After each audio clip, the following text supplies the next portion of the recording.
آپ کے آرمی جو ہے اس کی تقرری میرٹ پہ کون سی ہوتی ہے اور کس طرح ہوتی ہے. اور یہ جو ہمارے دونوں دوستوں نے بہت ہی, اور میں ڈیٹیل میں نہیں جاؤں گا, تمام باتیں یہ سب کچھ کہہ چکے ہیں جناب. ہمارے یہاں 70 کی دہائی میں اور 80 میں ایسا انٹیلیجنس سسٹم ہوتا تھا, جب شکایت ہوتی تھی یہاں جو کمیونسٹ پارٹی آف پاکستان تھی, وہ 2-4 انسپیکٹروں نے جو لوکل لیول کے تھے, انہوں نے پوری پارٹی کو پکڑ کے سزا کر کے سب کچھ 14 سال اندر کر دیا تھا. وہ حسن ناصر کو پتہ نہیں انڈر گراؤنڈ کب سے تھا, گرفتار کر کے سب کر دیا کرتے تھے. یہ لوکل تھا بھائی. یہ آپ کو جو عبود الرحمان رپورٹ کہہ رہے ہیں, سب بتا رہے ہیں کہ یہ بدمست حکمراں یحییٰ خان ایوان صدر میں کیا کر رہا تھا, سعودی ایشین جنرلوں کے ساتھ دے رہا تھا, اس میں کیا کیا جو انڈیا میں چھپ گیا, اس کو کیوں نہیں بھٹو نے سزا دی, کیونکہ کولیبریٹر تھے. عام طور پر کیونکہ ہمارے یہاں حکمراں اسٹیبلشمنٹ سے آئے ہوئے حکمراں کولیبریٹر ہوتے ہیں, اور جوڈیشری اور جو آپ کی سول ملٹری اسٹیبلشمنٹ کا ساتھ دے رہے ہوتے ہیں, ایک دوسرے کو کور کرتے ہیں.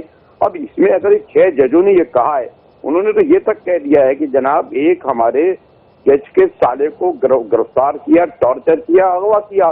اس میں انہوں نے کہا کہ جناب ہمارے یہاں بیڈ روم میں جا کے جن لوگوں نے وہ لگایا تھا, اس میں کمیشن ہی کیا ضرورت ہے جو 60 دن بعد رپورٹ دے گی.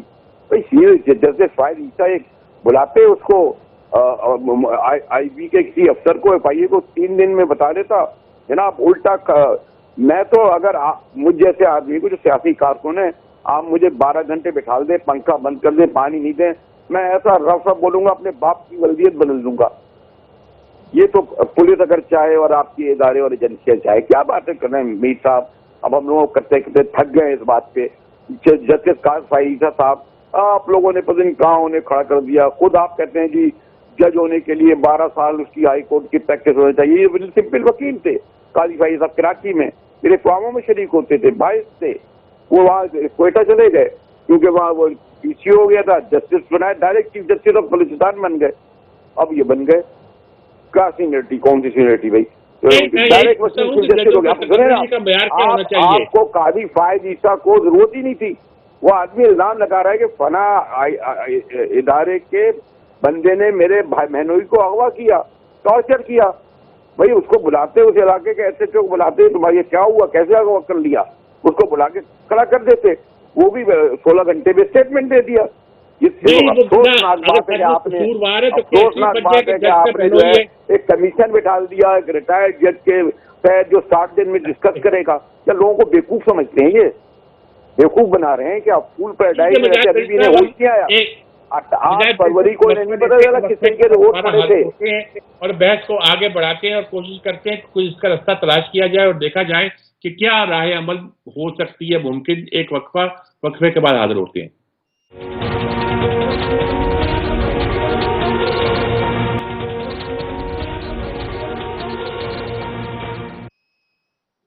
ناظرین کرام, ہم گفتگو کر رہے ہیں. مطلب عباس صاحب, میں آپ ہی سے سوال پوچھتا ہوں. میں نے اپنے ساتھیوں سے پوچھا لیکن وہ شور طرح جواب دے رہے ہیں کہ ججوں کے تقرر کے بارے میں جج الزام لگا دیتا ہے, ٹھیک کہتا ہے, کچھ لوگ کہتے ہیں مس کنڈکٹ ہوا ہے. اگر جوڈیشل کونسل اگر اس پہ کارروائی کر سکتی تھی تو مس کنڈکٹ پہ کر سکتی تھی کہ انہوں نے ان کو کیوں لکھا. اگر کسی نے ان کے ساتھ زیادتی کی تھی, کنٹیمپٹ کا نوٹس دیتے, ان کے خلاف ڈائریکٹ کارروائی کرتے, یا اپنے وغیرہ وغیرہ جو کچھ کہا جا رہا ہے. تو ججوں کی تقرری کے حوالے سے بہت سے سوالات اٹھتے ہیں کہ تقرری اس طرح کی جائے کہ کسی کو یہ شک نہ پیدا ہو کہ جو شخص جج مقرر ہو گیا ہے اس کو اب ووٹ سمجھا جائے, اور سمجھا جائے کہ اس کی رائے جو ہے یقینی طور پر آنیسٹ ہوگی. کچھ طریقہ کار وضع کیا جا سکتا ہے, اس طرح کا کوئی بات ہو سکتی ہے کوئی؟ مطلب میں تو مانتا ہوں کہ ججوں نے الزام لگایا ہوگا, اسٹیٹ ہے, اس میں کوئی شک نہیں. جو آپ نے یہ بات کی اسٹیٹ ود ان اسٹیٹ کی, وہ تو ایگزسٹ کرتی ہے, لیکن یہ دوسرا پہلو بھی جو ہے اس پہ بھی تو غور کرنا چاہیے نا جی. دیکھیے میر صاحب, ہمارے یہاں اوور آل سوسائٹی کا ڈکلائن ہے. ہم کسی شعبے میں بھی چلے جائیں تو اس میں وہاں ہمیں ایک ڈکلائن نظر آتا ہے, ایک زوال نظر آتا ہے. اس کی وجہ, سب سے بڑی وجہ یہ ہے کہ پاکستان میں میرٹ کا کلچر ختم ہو گیا ہے. پاکستان میں اب لوگ میرٹ کی بنیادوں پر منتخب نہیں کیے جاتے, اور ظاہر ہے اس کے اثرات ہمیں اپنے وکلا برادری میں بھی نظر آتے ہیں, اپنے شعبے میں بھی نظر آتے ہیں. اور اس کا تعلق پھر ہم, ایک لمبی بحث ہو جاتی ہے, لیکن اس کا تعلق ہمارے ایجوکیشن سسٹم سے ہے. جو لا اسٹوڈنٹس نکلیں گے وہی لائرز بنیں گے, وہی ججز بنیں گے. آپ کے اپنے لا کالجز کا اسٹینڈرڈ دیکھ لیں، اپنی لا یونیورسٹیز کا اسٹینڈرڈ دیکھ لیں، اپنے اوور آل ایجوکیشنل انسٹیٹیوشن کا اسٹینڈرڈ دیکھ لیں، تو جو بریڈ آ رہی ہے اسی بریڈ میں سے آپ نے لوگوں کو پک اینڈ چوز کرنا ہے۔ اب ہمارے یہاں جو ایک اوور آل ڈائلیما ہے وہ یہ ہے کہ جو انکمپٹنٹ لوگ ہیں وہ ایسی پوزیشنز پر بیٹھے ہیں جہاں کمپٹنٹ لوگوں کو ہونا چاہیے۔ تو آپ کا اگر ریکروٹمنٹ کا پروسیجر ہے تو آپ اس کو جتنا بھی گھما کے چیزوں کو کر لیں، لیکن اگر ادھر وہ بریڈ بیٹھی ہوئی ہے جو انکمپٹنٹ ہے تو وہ کبھی بھی کمپٹنٹ لوگوں کو اوپر نہیں آنے دے گی۔ ہم سیشن کورٹ سے چلے جائیں، آپ کا طریقہ کار ہی یہ ہونا چاہیے میرے نقطۂ نظر سے کہ کسی کی سیشن کورٹ میں پرفارمنس کیا ہے، اس کے بعد اس کی ہائی کورٹ میں پرفارمنس کیا ہے، اس کے جو لینڈ مارک ججمنٹس ہیں وہ کتنے ہیں، اور یہ بنیاد ہونی چاہیے اس کے آگے پروموشن کی، اور اسی طریقے سے اس کو آگے آنا چاہیے، اسی طریقے سے اسے chief justice of the high court ہونا چاہیے، اور پھر اس کو آٹومیٹکلی اس کو پروموٹ ہونا چاہیے ٹو دا سپریم کورٹ۔ یہاں جس طرح ہم سلیکٹ کر رہے ہیں، آپ اور ہمیں پتہ ہے کہ اس ملک کے وائس چانسلرز کو کس طرح سلیکٹ کیا جاتا ہے، تو آپ اس طریقے سے اگر آپ وہ کرتے ہیں کہ ایک جج جو ہے اس کا conduct from session court to the high court ایسا ہے کہ اس کے فیصلے خود بولتے ہیں، تو وہ جج کوالیفائی کرے گا ٹو بی دا جج آف اے سپریم کورٹ، اور کیونکہ اس میں اس کی انٹیگریٹی بھی نظر آئے گی، اس کے فیصلوں کی طاقت بھی آپ کو نظر آئے گی، اس کے فیصلے بھی نظر آئیں گے اس کو۔ تو یہ جو چیزیں ہیں یہ بیسک کرائیٹیریا ہونا چاہیے ایک سپریم کورٹ تک پہنچنے والے جج کا۔ جب وہ سپریم کورٹ میں پہنچ گیا تو اس کے بعد وہ تقریباً ایک جیسے ہی ججز ہوتے ہیں۔ اگر آپ یہ کرائیٹیریا کریں گے تو جو سینئر موسٹ ہوگا وہ اگر چیف جسٹس بنے گا تو باقی ججز کو اس پہ اعتراض نہیں ہوگا، کیونکہ وہ پتہ ہے ان سب کو کہ ہم ایک ہی اس میں ABCD اوپر نیچ ہو سکتی ہے، لیکن کم سے کم جو مین سپریم کورٹ کے جو اوریجنلی غالباً 17 ججز ہوتے ہیں وہ اگر ہوں گے، جتنی بھی فل کورٹ ہے، تو اس میں جو مائنڈ ہوں گے ان کا پورا ایک ٹریک ریکارڈ آپ کے سامنے ہوگا۔ تو میرے نقطۂ نظر سے، ہو سکتا ہے میں غلط ہوں، یہ طریقہ کار ہونا چاہیے۔ ٹھیک بات جی طاہر ملک صاحب، میں نے یہی سوال آپ سے بیسیکلی پوچھا تھا کہ ججوں کی تقرری کے سلسلے میں ہمیں کیا کرنا چاہیے تاکہ وہ شک و شبہ سے بالاتر ہو۔ جب جج ایک بات کہہ دے ہم مان لیں، اسٹیٹ ود اسٹیٹ تو ہے جی، اس میں کوئی شک نہیں ہے، لیکن ہم یہ کیسے مان لیں کہ جو الزامات لگے ہیں وہ بہنوئی کو بچانے کے لیے نہیں ہے بلکہ سچا الزام ہے۔ ہمیں یقین ہونا چاہیے کہ جج جو ہے سچ بول رہا ہے۔ یہ اس کا کیا کرائیٹیریا ہونا چاہیے، کیا طریقہ ہونا چاہیے انتخاب کا؟ میر صاحب، جب سارے جسم کو بخار ہو تو آپ یہ نہیں کہہ سکتے کہ ٹانگ کا کیا علاج ہے یا بازو کا کیا علاج ہے۔ اور میں مظہر سے بھی ڈس ایگری کروں گا، کیونکہ مظہر نے جو پوائنٹ نکالا وہ ایجوکیشن سسٹم کا نکالا ہے۔ میرا خیال ہے یہ سارا فیلئر ریاست کا ہے۔ جو آپ کا کہنا ہے یہ معاشرہ زوال پذیر ہے، معاشرہ کبھی زوال پذیر نہیں ہوتا۔ معاشرے کے زوال سے نکلنے کے لیے ریاست بنائی گئی ہے۔ جب معاشرہ زوال میں آئے گا اس کا مطلب ہے ریاست زوال میں ہے۔ اب میں آپ کے سوال کی طرف ڈائریکٹ آ جاتا ہوں۔ کوئی دنیا کی کوئی سین ریاست ہو تو مجھے آپ اس کا جواب دے دیں، چیف ایگزیکٹو کون ہے ایجنسیوں کا جن پہ الزام لگا ہے؟ وہ کہتا ہے میں نے کمیشن بنانا ہے۔ او بھائی تم اپنی ایجنسی سے پوچھو یہ تم پہ الزام ہے، وہ تو تمہارے متحد ہے، وہ تو چیف ایگزیکٹو سے آپ پوچھیں، جناب اس کو سمن کریں کہ جناب من آپ وزیر اعظم ہیں، آپ کی جو ایجنسی ہے ان کے بارے میں یہ الزام لگا ہے۔ اگر 3 آپ کے ادارے ہیں، میں کیوں کہ ثابت کر رہا ہوں کہ اس ریاست کا زوال ہے سارا۔ پہلے تو سب سے جو سکون میں اس وقت جو صحیح اصل میٹھی نیند سو رہا ہے وہ پارلیمان ہے، جو وائس آف پیپل ہے، جو لوگوں کی آواز ہے۔ پاکستان کی پارلیمان کو نان اسٹاپ بیٹھ جانا چاہیے تھا، صبح دوپہر شام سب ختم، جب ساری اسمبلی بیٹھ جاتی کہ یار یہ ایشو ہے، ہم نے ایک ایسی لا میکنگ کرنی ہے کہ اس طرح کا واقعہ دوبارہ نہ ہو۔ یہ ہے زوال پاکستان کا۔ دوسرے تھی عدالت کا کام تھا کہ فل بینچ بیٹھا ہے، وہ سو موٹو لیتے، سارے جج بیٹھ جاتے، ان 6 کو بھی بلا لیتے، کوئی فیصلہ کر دیتے کہ جناب یہ جج غلط ہے یا الزام غلط ہے یا یہ چکر ہے۔ وہ انہوں نے کہا جی آئے ملے ایگزیکٹو مل جائے، حالانکہ میرے خیال میں سمن تو ایگزیکٹو کا بنتا تھا۔ یہاں ایگزیکٹو اور اپنا چیف جسٹس 2 لیڈر بیٹھ کے وہ پنجابی فارمولہ مٹی پاؤ نکال لیا، چلو مل کے مسئلہ حل کرتے ہیں۔